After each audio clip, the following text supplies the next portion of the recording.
The silence, what it is, how to use it. Wrong thinking produces inharmony in our body, which in turn produces sickness. Our bodies sometimes are instantly reharmonized while in the silence. In the silence, our minds become passive, open, free, and loving, at which time the infinite master of harmony touches the mental chords of our being and we are well. Just as the piano can be tuned, so can the mind. Man's body is made up of 12 octaves, the same as in music. All matter is music. All matter is composed of 12 octaves. Wrong thinking produces inharmony in some of the octaves in our body. Right thinking tunes these organs, puts them back into their normal condition. Boys have their little steel magnets by which they pick up small pieces of steel, pins, and so forth. When overworked, these magnets no longer attract. Then the boys take their magnets, have them rubbed against strong magnets or remagnetized with an electric current, and their power is quickly restored. So with our bodies. Mind is the re-electrifier and reharmonizer of the octaves into all harmony. Right thinking, therefore, is the most important thing in life. As a man thinketh in his heart, so is he. Just as a tuning fork near a piano will respond with a vibration when a key of the same pitch is struck on the piano nearby, so likewise do the bodies of men respond to proper stimulus and become in tune. By right thinking, man can reharmonize himself, can achieve health, success, and prosperity. To enter the silence, one must first establish perfect relaxation in mind and body. Then, as the consciousness is brought from one part of the body to another, the tuning takes place. If the leader in the silence should be intoning, there will be many in the audience who will feel tinkling sensations, vibrations, and are often instantly healed. They have been instantly reharmonized. Sometimes it may take several intonings in the silence for a complete healing. Should you have a violent vibration, feel no fear, but thank God for your healing, because the more violent the vibration, perhaps the worse has been your condition, and the more surely has the reharmony begun. Some people will feel this vibration for hours, even days, throughout which there is always healing. Others may not feel the vibration at all. Yet if there has been any inharmony in the bodily organs, these organs are unconscious to the conscious intoning reharmonization. Many people who have been healed of divers and many malignant diseases were at no time conscious of any vibration. Never be discouraged if you feel no sensation. If you do feel a vibration, know that you are susceptible and on the high road to a healing demonstration. The one intoning may or may not be feeling vibrations. Religion is the life of God in the soul of man. The silence is the medium by which the life of God and the soul of man are brought into at-one-ment. The silence is a medium by which man comes in a closer touch with the infinite, a medium by which man becomes conscious of his nearness to the infinite. The silence is the meeting place where man's spirit links with God's spirit, where spirit meets spirit and the marvel of his grace never ceases.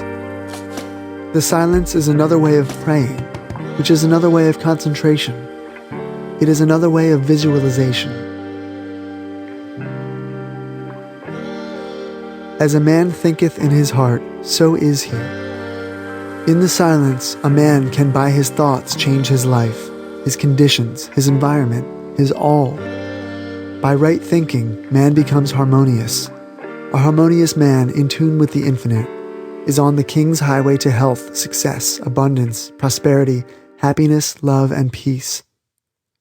By means of wrong thinking, our minds are put out of harmony with the great infinite Spirit of God. As a man thinketh in his heart, so is he. When wrong thinking becomes right thinking, then man's right relationship to God is restored. He becomes an open channel for the influx of the Spirit, so that whatever demonstration he may desire, he may have. In the silence, a man may change his thinking as in no other way, therefore may change his heart, change his whole being, change his environment, change every condition to which he was subject. The human body may be likened to a harp. When man thinks rightly, his body is in tune, but wrong thinking creates inharmony in the body and produces sickness. Wrong thinking produces inharmony in the mind, which, of course, disconnects man from rightful association with the divine. A man must therefore think right. Yet, because of centuries of erroneous conception of God and of the world, man has been a negative instead of a positive being, and his unwisdom has reacted upon the present generation. We are mental sending and receiving stations. What we receive depends upon how we are thinking now. For success, health, and happiness, we must, in the silent chambers of the soul, change our thinking if we are holding negative or inharmonious thoughts. In the silence, there is presented to man his greatest opportunity to change his thinking. Wrong thinking produces inharmony of the body, which in turn produces sickness. If we change to right thinking, we have health, success, and happiness. Therefore, the silence, when properly used, reharmonizes our bodies and minds through the simple agency of right thinking. There are steps of approach to the silence. Stillness is one thing, and the silence is another. One may quiet himself physically and not be still, and he may be still without entering the silence. When one becomes physically and mentally at rest, he is apt to become receptive to psychic influences. And when these are not desired, it is advisable to protect oneself while mentally negative. One may affirm his oneness with God, his being surrounded and protected by the divine goodness, and may symbolize this by enveloping himself in thought with the white light of love or the mellowed tints of sunshine. With the senses calmed and unresponsive to the slower vibrations, but responsive to the quicker ones, a peace and calm pervade one's mind, and it becomes consciously receptive to higher vibrations of vital energy. Immune from the lesser harmonies, one opens himself to the greater ones, which are always seeking avenues of expression. With the greater influx of the one life, a sense of power steals over one and he becomes conscious of increased vigor and vitality. In relinquishing specific thoughts, one opens inwardly rather than outwardly, and becomes receptive to subconscious impressions that are directed by his conscious affirmation of fundamental truth.